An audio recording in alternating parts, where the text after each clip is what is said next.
அஸ்ஸலாமு அலைக்கும் வரஹ்மத்துல்லாஹி வபரகாத்துஹு. நிறைய பேருக்கு ஒரு சந்தேகம் இருக்கும்.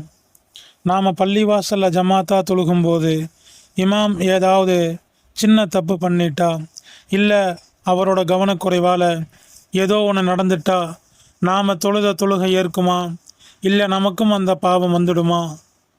இதுக்கு ரொம்ப அழகான ஒரு விளக்கத்தை அல்லாஹுவோட தூதர் ஸல்லல்லாஹு அலைஹி வஸல்லம் அவங்க சொல்லியிருக்காங்க. இதை பற்றி அபூ ஹுரைரா ரலியல்லாஹு அன்ஹு அறிவிக்கிற ஒரு ஹதீஸ் புகாரி ஷரீஃபில் பதிவாக இருக்குது. நபி ஸல்லல்லாஹு அலைஹி வஸல்லம் அவங்க சொன்னாங்க, இமாம்கள் உங்களுக்கு தொழுகை நடத்துகிறாங்க, அவங்க சரியாக தொழுவிச்சா உங்களுக்கும் நன்மை, அவங்களுக்கும் நன்மை.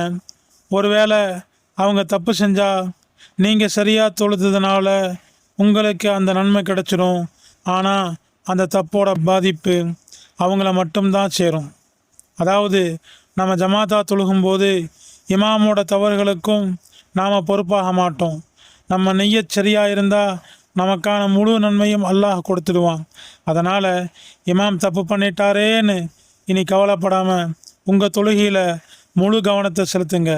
இன்ஷா அல்லாஹ் தாலா இறையச்சத்தோடு தொழுகக்கூட பாக்கியத்தை நம் அனைவருக்கும் தந்தல் புரிவானாக.